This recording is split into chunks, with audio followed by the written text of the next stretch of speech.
This is Igbo Area TV. Governor Umahi wants Ruga settlements won't be allowed in Southeast, South. Ebonyi State Governor David Umahi has made it clear that's the position of the Southeast and South, that the Ruga establishment will not work. That is to say, they won't donate land for that settlement. This statement was released by his secretary, Emma Uzo. Umahi is the chairman of the Southeast Governance Forum. They said they had an agreement. Umahi said the region did propose a deal with the members of the Mieti Allah Cattle Breeders Association, Magban, as a partnership to achieving last peace between farmers and herders. And he denied that the governors had any plan to cede any part of their land for Ruga settlement. He said it is not in their plan. There is no plan for any Ruga settlement in any part of Southeast and South zones. But he said we made a proposed deal with Magban that can allow the zone to become very good business with sale of grasses to the herdsmen in exchange for meat. He said the zone is purely agrarian with limited mass land for farming and therefore cannot accommodate Ruga establishment.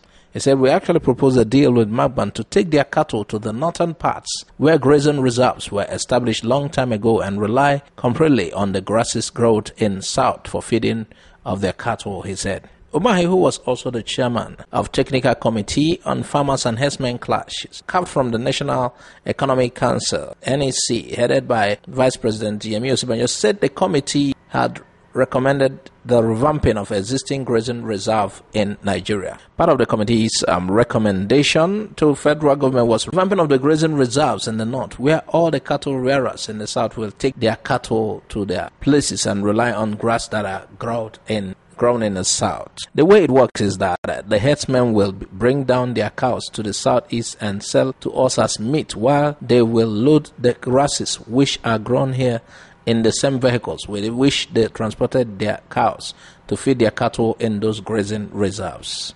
And with this proposed deal, the herdsmen are expected to embrace anti-open grazing by returning to the ranches in the north and do their businesses on trade by barter basis of selling cows to the south and buying grass to feed their cows in the north, the governor added.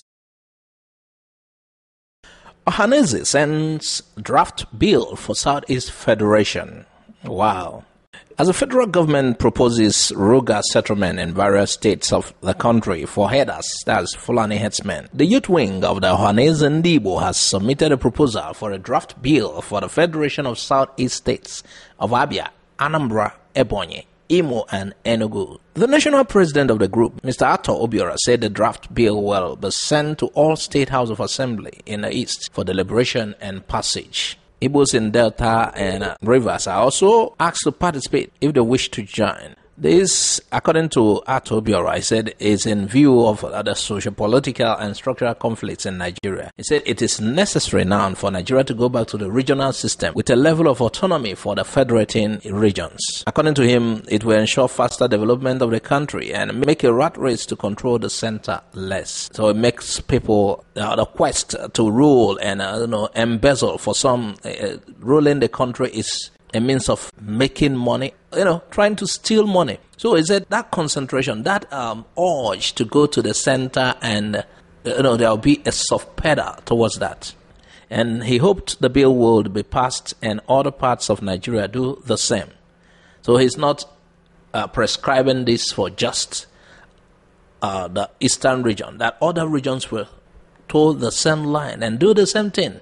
It will help regional developments. The deputy spokesman of Ohaneze Ndigbo Worldwide, Chuks Ibebu, noted that there was nothing wrong with the draft and it is better the issue is addressed for the future of Nigeria. I think somehow this thing also resembles restructuring. I think it's time for Nigeria to embrace restructuring. Let the regions have power. Hello, you need to see University of Nsukka, how the environment looks. Here is the hostel. Look at, oh my God. This is a situation in one of Nigeria's best university. Look at. This is Nigeria's first indigenous university, established in 1960. Look at this toilet. Look at the structures. Look at. Why are we showing this?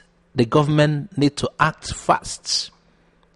This university needs to be renovated and revamped. Look at.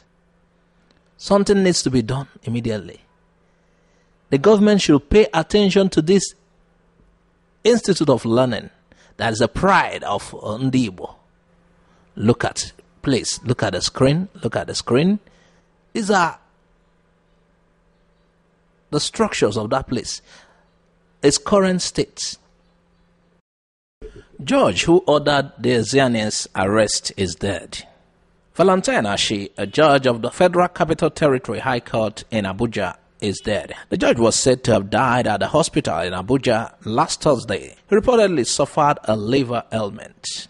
According to a court official, the judge's family informed the court about his death the Friday after. Called to the bar in 1987, Ashi served a lecturer at the Nigerian Law School, Abuja campus, in 2001 until he was appointed a judge in the Federal Capital Territory on July 15, 2010.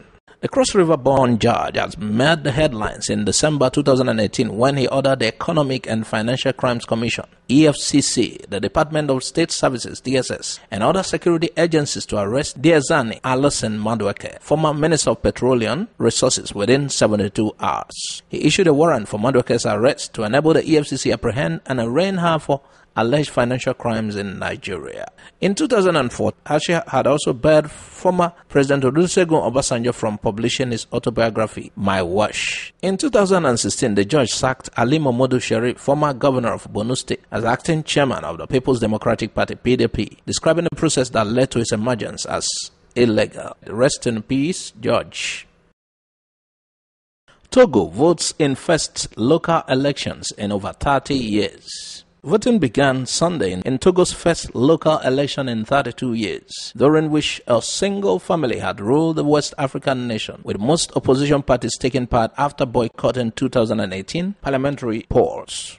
The first polling booths opened shortly after 7 a.m. 0700 GMT, with queues forming outside by 6:30 a.m. at a high school in the capital, Lomé.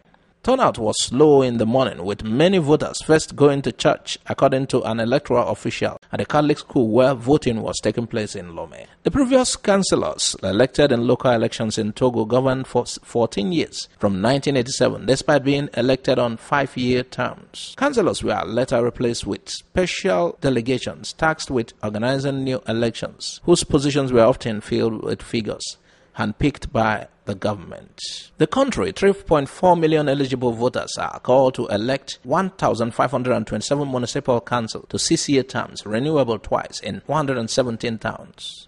With the notable exception of the National Pan-African Party, PNP, which organized mass protests in April calling for a limit on presidential terms, all the main opposition parties fielded candidates on the third Sunday's election. The PNP is demanding constitutional reforms 15 years into the rule of President Faure Gnassingbe. He succeeded his father, Eyadema Gnassingbe, who had ruled the country for 38 years. The PNP, whose leader, Tikbi Atshadam, lives in exile, is demanding the release of 3 activists who have been held since the April protests. Some 8,000 police and security forces voted early on that Friday so that they could be deployed for Sunday's polling in the former French colony. Wow, for 30 years, our family ruled the nation of Togo. We would like to know what you think about this. Now that there is an election, of course, the turnout was low when it started. We hope election went well because it took place last Sunday. Niger president emerges new Ecowas chairman. The president of the Republic of Niger, Muhammadu Buhari, has been elected the new chairman of Ecowas Authority of Heads of States and Government. The decision comes after a day-long closed-door meeting held during the 55th session of the Ecowas Summit of Heads of States and Government at the Presidential Villa in Abuja. President Issoufou had been the leader of the Francophone Niger Republic since 2011 and takes over from the immediate past chairman, President Muhammadu Buhari of Nigeria. U.S. authorities seized snails from Nigeria passenger at Atlanta Airport, says they can cause meningitis. The USDA's website says such snails are illegal, imported from classroom exhibits as pets or for food. 2 United States of America dogs have sniffed out 2 giant African snails in the luggage of a passenger arriving at Atlanta's airport from Nigeria. The Atlanta Journal-Constitution reports the beagles, named Candy and Chipper, were alerted to the passengers' checked bags at Hartsfield-Jackson International Airport on Friday. A custom agriculture specialist found the snails in a suitcase along with prohibited fruits and vegetables.